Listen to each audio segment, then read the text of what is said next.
Tout plutôt qu'être moi de Ned Vizzini aux éditions La Belle Colère. Pourquoi suis-je déprimée? C'est la question à 1 million, bébé. Le super banco. Et je n'ai pas l'ombre d'une réponse. Tout ce que je peux expliquer, c'est l'ordre chronologique dans lequel les choses se sont passées. Il y a 1 an, j'ai été acceptée dans l'un des meilleurs lycées de Manhattan. Une nouvelle prépa de haut niveau qui a pour vocation de former les leaders de demain. En plus des stages en entreprise obligatoires censés nous initier au monde du travail, les grands patrons de la célèbre banque d'investissement Merrill Lynch viennent régulièrement faire des interventions en cours et en profitent pour nous distribuer leur matériel promotionnel. La prépa en elle-même a été fondée par le milliardaire philanthrope Bernard Lutz, avec le soutien du système public. C'est en quelque sorte une école dans l'école, et pour y être admis, il faut passer un examen.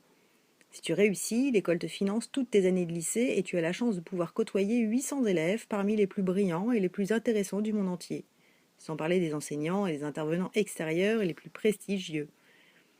Quand tu en sors, tu peux directement trouver du boulot à Wall Street, même si ce n'est pas recommandé. Mieux vaut poursuivre ses études à Harvard, puis enchaîner avec une fac de droit. C'est comme ça qu'on devient président des États-Unis, par exemple. Je l'avoue, j'ai assez envie de devenir président. Bref.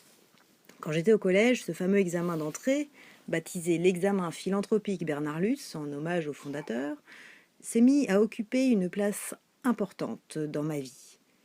Une place plus importante que la nourriture, par exemple. J'ai commencé par acheter le manuel d'exercice préparatoire écrit par Bernard Lutz en personne et je me suis mis à le bosser 3 heures par jour.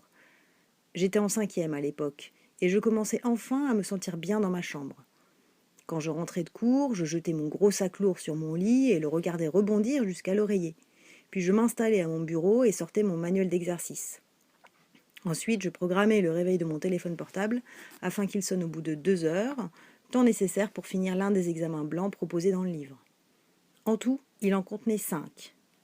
Après les avoir tous réussis, j'étais ravie de découvrir dans une annonce à la fin du livre qu'il existait 12 autres manuels du même auteur.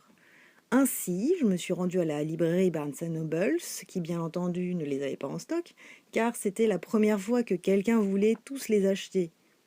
J'ai donc passé commande, et à partir de cet instant, plus rien ne m'a arrêté. Je faisais un nouveau test tous les jours. Les questions étaient le même genre d'ânerie que celles que l'on trouve dans n'importe quel test censé déterminer si vous êtes ou non un demeuré.